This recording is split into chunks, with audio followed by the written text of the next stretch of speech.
Isso aconteceu com meu pai, tá? O meu pai, posso contar essa história do meu pai? Claro que pode. O meu pai, ele era obeso, sedentário, fumante e tal. Ele ia com uma frequência bizarra pro Instituto de Cardiologia, sempre achando que ia morrer, tá? E realmente eu acho que ele não ia durar muito mesmo se ele não tivesse, em um determinado momento, mudado.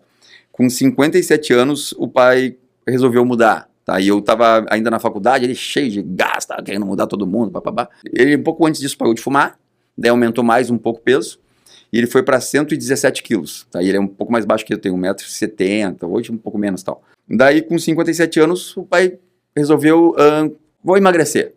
Meu pai emagreceu 42 quilos em 4 meses e meio. É um cara muito disciplinado. É um absurdo, né? E assim...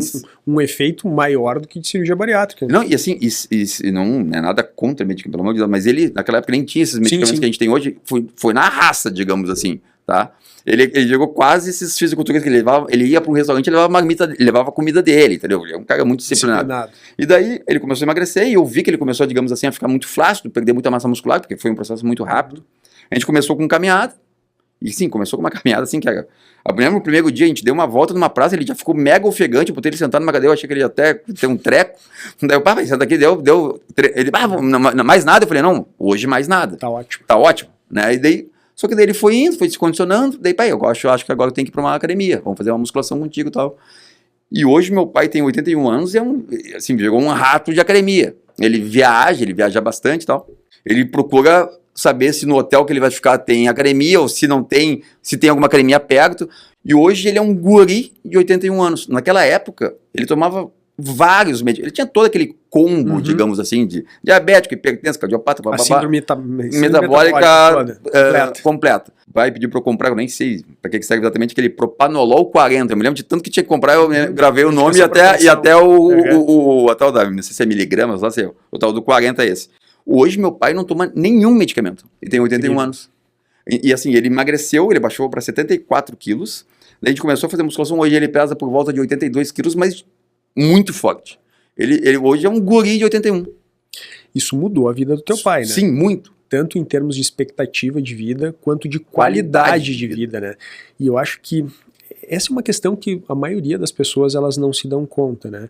De que a gente muitas vezes atinge um ápice da nossa performance física e com a idade, invariavelmente, a gente vai perdendo isso. Eu queria te perguntar assim, em que momento, né, normalmente o ser humano atinge o seu ápice de performance física e a partir de que momento ele começa a perder? E o quanto é importante tu entender que muitas vezes aos 40 e 50 anos tu te satisfazer porque tu consegue fazer meia dúzia de movimentos e tu acha que tá ok, mas tu não te dá conta que com essa perda, muitas vezes, lá na década marginal, né, nos últimos 10 anos de vida que a gente vai ter, muitas vezes por causa dessa perda gradual de performance, a gente não vai ter autonomia, né? Muitas vezes é aquele paciente que não consegue tomar banho sozinho, não consegue se movimentar, é aquele paciente que mal consegue caminhar, precisa usar algum tipo de cadeira de rodas, né? Então, a importância da gente antever, né, um pouco mais cedo na vida essa diminuição da performance. Essa pergunta é muito boa. Assim. O ápice é por volta dos 25, 30 anos. E depois do ápice já começa a ter uma redução de performance, tá?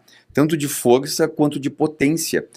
Que para mim, nessa questão de longevidade, de qualidade na velhice, a potência muscular é o que a gente deveria se atentar mais, tá? Eu até trouxe os dados aqui, ó. Marcelo, qual é a diferença de força e de potência? Tá. A força, a gente tem várias manifestações da força. Normalmente, quando nos estudos avaliam a força, elas avaliam a força máxima. É a força para um movimento. Muitas vezes aquele dinamômetro manual. Qual é a força de preensão manual de uma vez só? Faz uma vez. Daí dá lá um número X de força. Tá? Ou num agachamento, um agachamento só. Ou uma extensão de joelho só. Isso é a força máxima, que muitos estudos avaliam isso. Essa perda, por exemplo aqui, ó, a partir dos 60 anos é de 15% a 30%, tá? De força. Já a potência é de 30% a 40%. Né? A potência o que é? Uma manifestação de força que é a velocidade de contração muscular. Ou reflexo, ou velocidade de reação. Sinônimos da mesma coisa. É a tua competência para contrair rápido um músculo. Muita gente vê, por exemplo, idosos caindo e acham que aquele idoso falta equilíbrio para esse idoso. Tá? O que na verdade falta não é exatamente o equilíbrio. O que falta é a competência desse idoso reagir a um desequilíbrio. Porque desequilíbrios a gente sofre todo dia. Né? Uma mulher do salto alto subindo um lance de escada, ela vai sofrer uma sucessão de desequilíbrios. Mas ela tem uma boa competência ainda, ela é jovem, tem uma boa força, uma boa qualidade muscular, e ela vai reagindo rápido e não cai. Um idoso com um pequeno desequilíbrio, se ele não tem uma boa potência, ele não consegue mais reagir. A minha mãe, uma vez eu fui visitar ela, ela estava com o rosto com hematoma. Eu falei, mãe, o que aconteceu?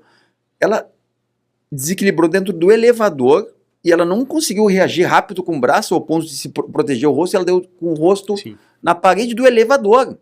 Ela não conseguiu ter tempo de botar a mão na frente, na parede, reagir numa distância mínima, num desequilíbrio, digamos assim, quase pequeno. Então, assim, se tu não treina isso, é impressionante. Tem uma ideia, assim, aproveitando, falando de exemplos familiares, né? Como eu falei, naquela época eu tentei mudar todo mundo que eu podia, tal, meu pai topou. A minha mãe não. E, infelizmente, não. E isso é muito louco também, que as pessoas às vezes confundem. A minha mãe era, né? Porque infelizmente faleceu ano passado, mas uma mulher maravilhosa, inteligentíssima, coisa impressionante a inteligência dela. Uma pessoa maravilhosa, realmente maravilhosa. Não é porque minha mãe, na época, faleceu, assim, realmente uma coisa encantadora, assim, nunca reclamava de nada, sempre de bom astral, sempre feliz e tal. Mas ela não se cuidou. E ela rapidamente foi se tornando uma velhinha. O que meu pai é um guri de 81, a minha mãe foi se tornando realmente uma velhinha de 60, 70. Tu percebeu essa diferença nos dois? Porque os dois eram obesos. E minha mãe continuou obesa. E meu pai não. Daí minha mãe continuou com aquela síndrome metabólica, né, padrão, e meu pai conseguiu reverter isso com essa perda de peso. A minha mãe acabou tendo 2 AVCs, o segundo AVC comprometeu muito, ela primeiro já comprometeu bastante, o segundo comprometeu muito, ao ponto que ela teve que ir para uma clínica. Ela virou cadeirante, e realmente com dificuldade, daí caiu, fraturou o colo do fêmur, daí não tinha mais condições, assim, ela terminou os dias de vida dela numa cama. Ela perdeu a autonomia. Total.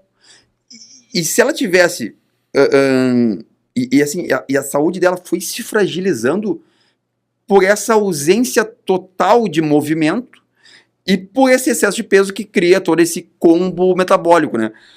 Minha mãe acabou falecendo ano passado, que com certeza não teve, porque ela era muito forte, mas esse combo é muito comprometedor, né? E tu ficar acamado, o corpo não foi feito para isso.